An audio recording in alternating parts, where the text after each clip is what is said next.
Hi, it's Linda Winter from Martelli. I'm going to talk about our table today. I had a customer call and say they wanted some information about the table and the remote and how it works. Now, depending on your remote might work like the way I'm going to be showing you, and it might not. All you have to do is play around with it. So I want to show by going up and going down the height that we have here. We'll talk about sewing, cutting, all kinds of features about the table. By the way, I'm working on the Advantage table. The Advantage table, we've got 59 inches in length, 31 inches in width. Our mat is 38 inches by 26 inches, 2 additional inches. So when you go to cut a yard of fabric, traditionally on a mat, 36 inches by 24, you have to fold that fabric when you go to cut a yard. With the 38 inches, I don't have to fold the fabric. So this size table includes this size mat. Our Premier, which is our smallest table, also includes the same size mat, 38 by 26. Our large table, the largest table that we make, the Elite table, it's got a 60-inch mat. So this 59 inches, imagine one more inch when I go to cut. I've got all of that I can cut before I have to move my fabric at all. So if you're doing bigger projects, squaring off quilts, if you're a sewer and you're doing any upholstery or anything like that, then that Elite table or the 60-inch mat. Both of those things, either the table with the mat or just the mat by itself, those are great for the bigger projects that you're doing. So let's talk about the remote. The remote, there's an up-down. There's an up-down where we're taking care of the left side and the right side at the same time. On this remote, it happens to be at the bottom. Some remotes, it's been up at the top. So you'll play with it. If you have to do a little mark, a little sticker or something like that on there, you can do that. I'm going to bring the table all the way up, and I want to talk about the height of the table first, then we'll talk about proper height for cutting. So I bring this all the way up, and 44 inches is going to be as tall as this goes. And you'll say, why in the world would I ever want my table to be this high? Well, one, you're taller, maybe. Two, when you're sewing.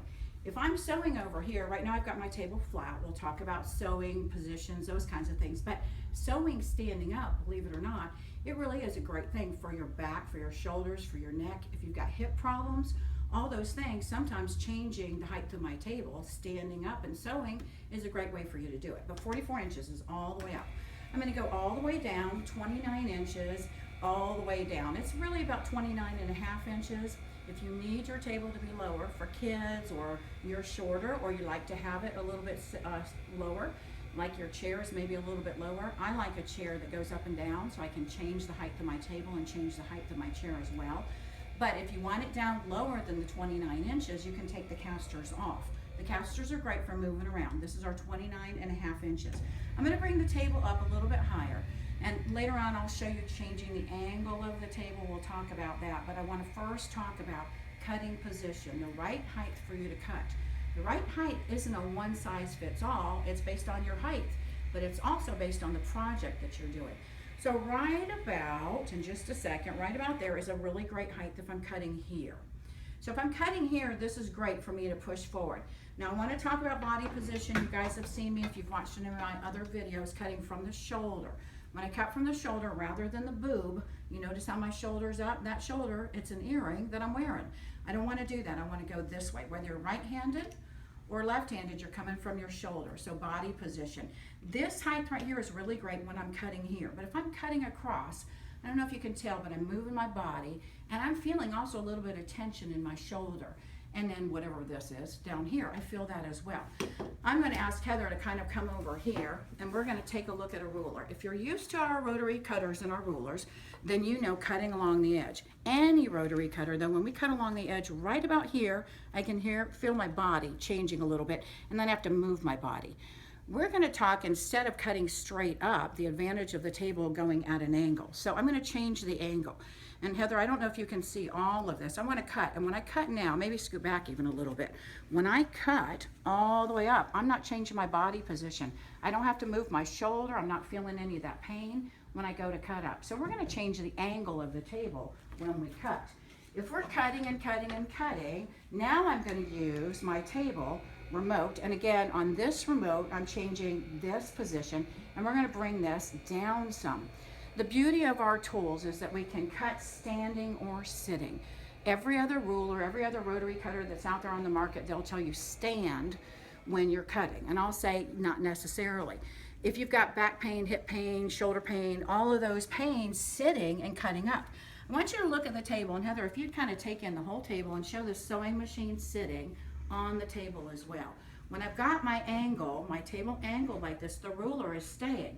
My templates are staying, that sewing machine is staying. We'll talk about that a little bit later on. I'm going to bring my chair over and I want to talk about cutting up. When we cut up, sitting or standing, totally up to you, I'm going to sit. When I cut, when I go up like that, again, that body position, I'm not having to change that body position. I'm not getting all that pain.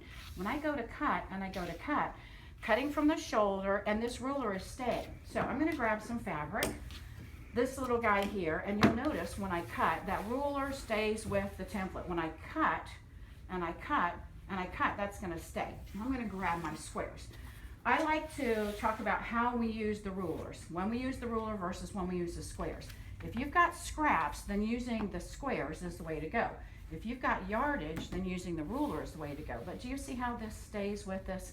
So when I cut, and I cut, and I cut, and I cut, because my table is angled, because I have this get a grip, I'm not changing my body position. If you're used to another ruler, you're used to other templates, you're used to a table that's flat, I would cut here, change my body position.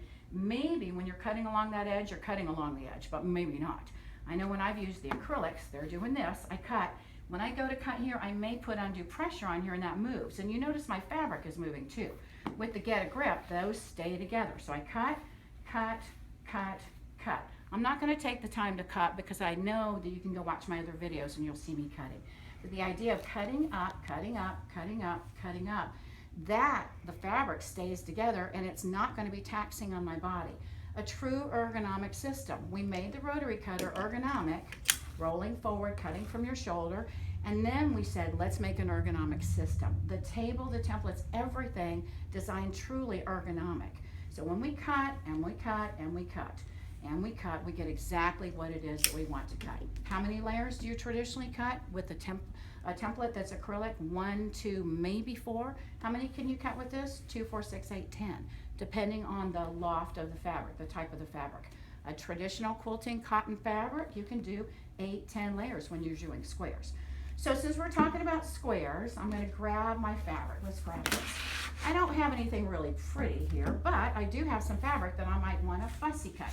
Fussy cutting, cutting out those frogs, dogs, bears, toads, the I Spy quilts, the ABC quilts. If you haven't done any of those are great quilts to begin with for kids. So if you're doing for dogs or kids or anything like that, an I Spy. I don't have anything really pretty, but when I start looking at my fabric, do you see how I can start to see some things that I might like? If I'm going to do a block out of this fabric, you notice here, I've got a totally different look than I've got here. You can see, even just doing this, being able to see my straight lines versus my at a diagonal. So you can play around with this. I choose what it is that I want. I'll place that template inside. This is a square, so it's not a big deal. But if we've got any other shapes, I'm going to look at the number, 5.5 here, and look at the direction of this number, and I'll place that in this way. Another shape, I wouldn't place this in this way. For instance, my tumblers. I'm going to line those up. So I place this inside. When I pop the fabric, that removes that fussy cut. And now I change the angle. Cut, turn, cut, turn, cut, turn, cut. My fussy cutting without fussing. Oh, by the way, this blue that's on here, if you're new to our mats, then I put this blue down there, that side. Why? The blue is a little slipperier. When you go to cut, you'll feel the fabric different here than it is here. So when you're first learning about our mats, if you're going to cut from this end, then this blue goes down there. So sewing. Standing versus cutting or standing versus sitting for cutting. Now I want to talk about sewing. So, let me show you this too, by the way. So here we are, we've talked about doing this. Watch my videos when I cut bindings. My binding fabric, I take yardage and I'll fold and fold and fold. You'll see me with the folding of the process. Here, right about here, give yourself a good inch or so from this mark because my blade doesn't start cutting here. My blade doesn't really cut till about here. So, and down here, right about here. So my folds of my fabric need to be in there. When I go to cut, and I go to cut from here to here, you can see that mark, that's a 2.5 inch. If I wanted to cut 2 1/4, from here to here, I turn the ruler. And again, I'm showing you these things in other videos, but just so you know, when you're cutting, sitting here, this and this allows me to cut length of grain, that straight of grain, a lot of fabric. The 60 millimeter, I'll do a video at some point, the 60 versus a 45. being able to show how to cut more fabric. Of course, I can cut multiple layers, a whole lot of layers with that 60 millimeter. If I've got the 45 millimeter rotary cutter, I can cut about 10 layers stacked. Once you fold your fabric, the folds create kind of another layer in between, so I can't cut as many layers folded with the 45 millimeter. So now we're going to go to the other side of the table.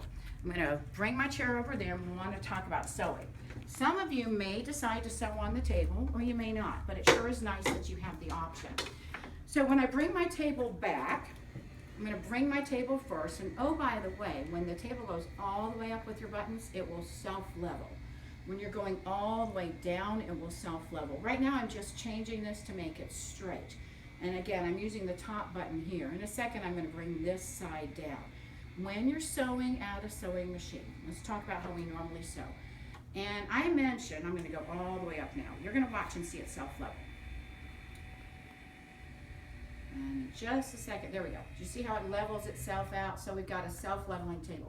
So I mentioned sewing standing up. For years at the trade shows, some of you might have seen me sewing, doing the binding system, and I'd sew at a table.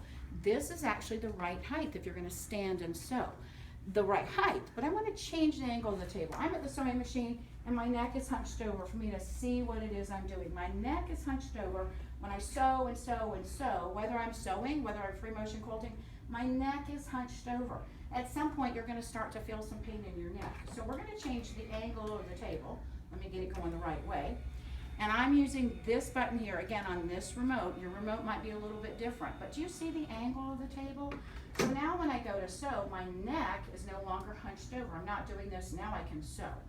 We can again bring the table down, and then I can sit, thinking about the angle where my neck is not going to be in pain. So that angle of my neck, I want to be able to see what I'm doing. And oh, by the way, if I'm doing a binding, I'm going to move my body over.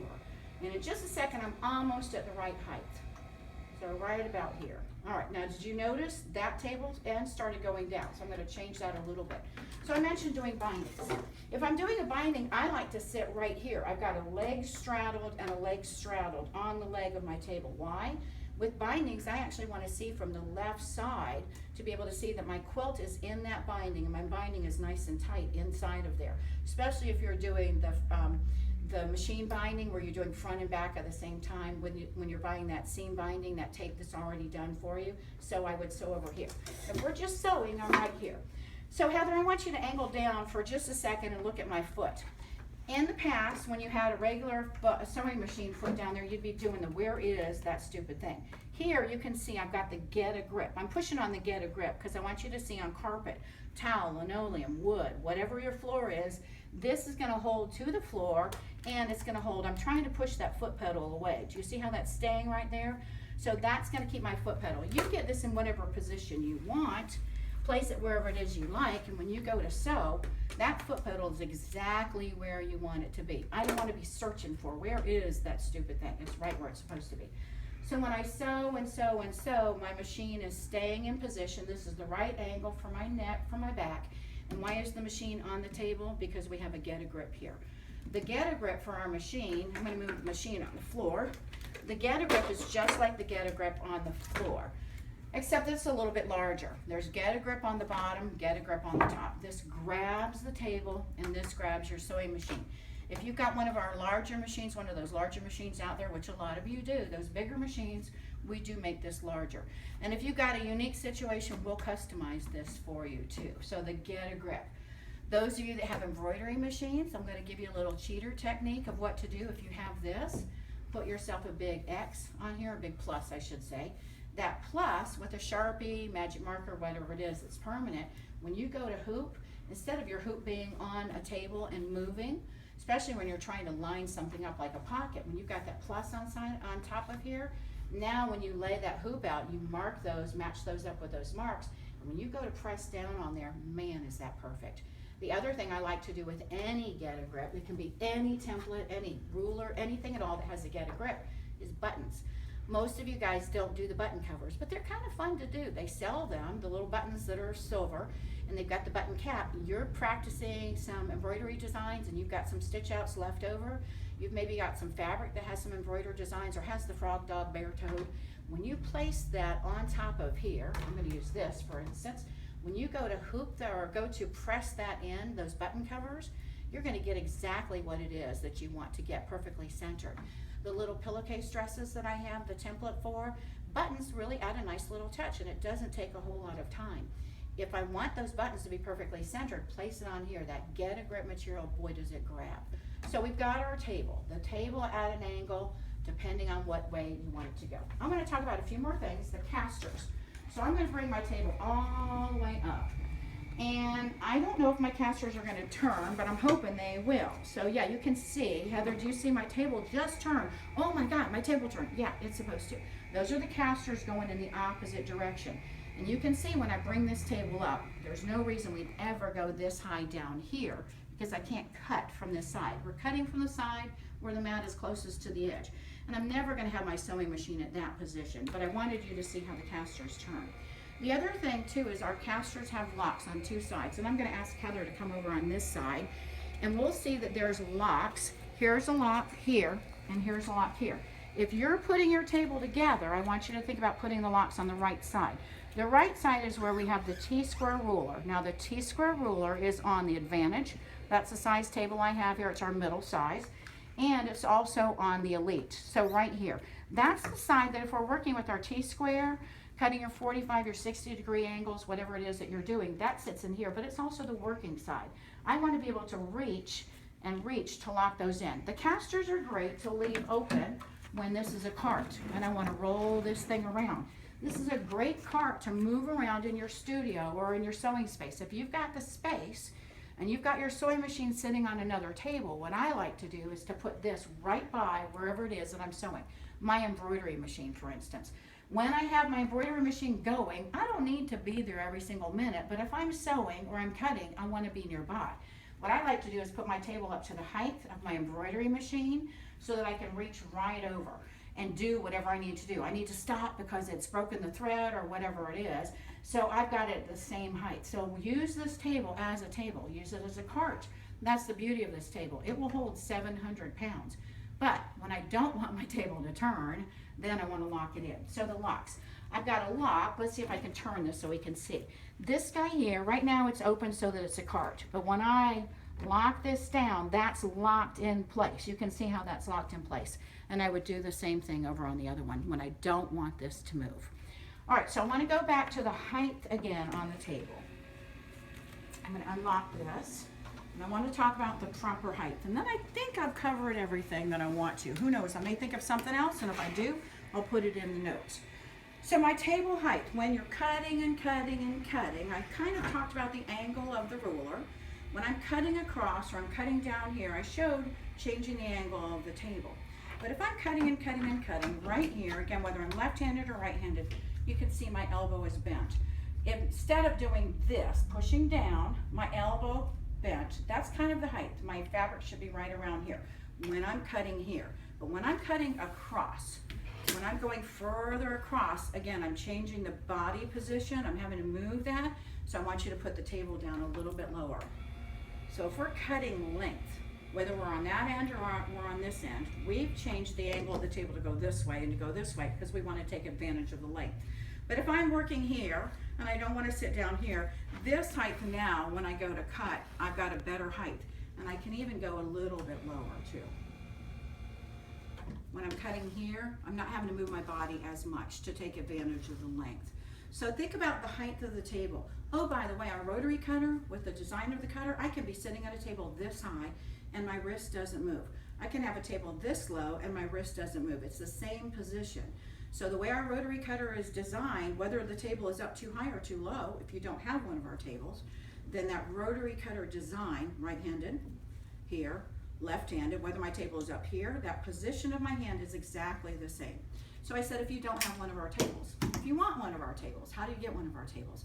Okay, you can go to our website and buy one there. Don't do that, please. You're gonna spend a whole lot of money. Some of you have money to burn, maybe. I don't think so. So if you want one of our tables, the best deal is always at a trade show. Of course, but you're not all at a trade show all year long like I am, but I am.